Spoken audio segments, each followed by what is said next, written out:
Patients with hypertrophic cardiomyopathy often have very typical and very impressive features in the echocardiogram. So usually it's not very difficult to make the diagnosis. However, sometimes we also see very subtle changes. Nevertheless, it's very important to make the diagnosis because patients with hypertrophic cardiomyopathy can die suddenly. As a matter of fact, hypertrophic cardiomyopathy is the leading cause of sudden cardiac death in athletes. You will probably recognize some of the names on this list. Those are all individuals and athletes who died because of sudden cardiac death because they had hypertrophic cardiomyopathy. So we have to make the diagnosis, and we not only have to make the diagnosis, but we also have to assess the risk of these patients. This will be the issue of this following chapter. Do you actually know that hypertrophic cardiomyopathy is the most common cardiovascular disease in cats? And cats have very similar symptoms, signs, and problems associated with hypertrophic cardiomyopathy. So most likely, cats will benefit just the same as humans will from new advances in the diagnostics and in the treatment of hypertrophic cardiomyopathy. Our knowledge about hypertrophic cardiomyopathy is constantly expanding, especially with respect to the genetics, the assessment of risk, and also the contractile mechanics. We've already heard that hypertrophic cardiomyopathy is a genetic disease. It's estimated that approximately 50 to 60% of patients have mutations in at least one of 9 sarcomeric genes. Most commonly, it is the beta-myosin heavy chain which is involved. It is an autosomal dominant trait, which means that children have an approximately 50% chance of inheriting the disease, and those patients who do not have a familial history probably have the disease because there is some form of de novo mutation. Hypertrophic cardiomyopathy can be associated with several different syndromes such as the Noonan syndrome, Leopard, or Friedreich ataxia.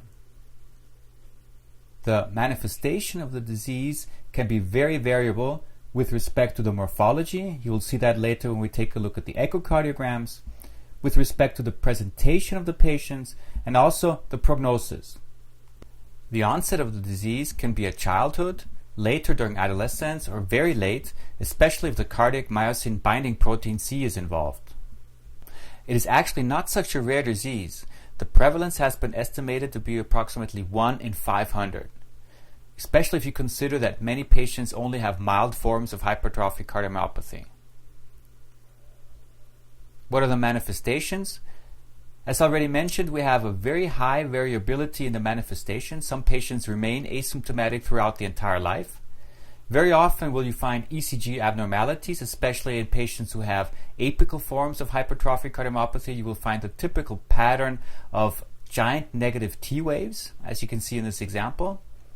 Patients can develop arrhythmias such as atrial fibrillation and dyspnea, which is usually related to diastolic dysfunction, as we will later see when we take a look at examples.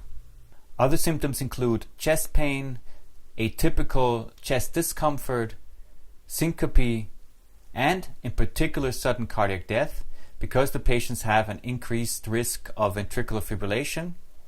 And patients do have more arrhythmias in general, so they can also suffer from palpitations. Here is some mortality data which shows you that the risk of death is higher during childhood and adolescence opposed to adulthood. I already mentioned that hypertrophic cardiomyopathy is the most common cause of sudden cardiac death in athletes. This is from a landmark study which was published in 2009 in Circulation, which investigated sudden cardiac death cases in the US. It was almost 1,866 cases that were analyzed. And you can see that the data correlates well with other studies.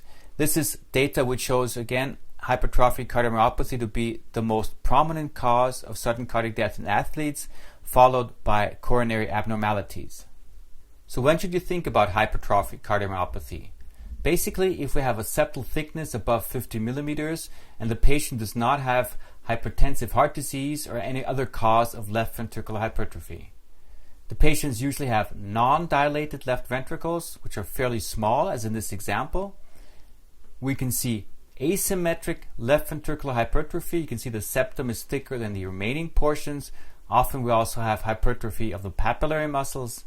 And we can sometimes also see in specific forms LVOT gradients, so an increased velocity within the LVOT. Also take a look at the appearance of the myocardium. You will see that these patients have a speckled appearance of the myocardium, and this is also a typical finding that has been described for hypertrophic cardiomyopathy. I mentioned earlier that there's a very high variability with respect to the different forms of left ventricular hypertrophy. But in general, we can divide several types, the so-called obstructive forms and the non-obstructive forms. The obstructive forms can involve either the LVOT or the mid of the ventricle, the so-called mid-ventricular obstructive form, and the non-obstructive form can be divided into the asymmetric and the apical type. In the upcoming chapters, we will discuss these different forms and also what other things we can see in patients with hypertrophic cardiomyopathy, especially how they relate to the prognosis of the patient and also to the symptoms.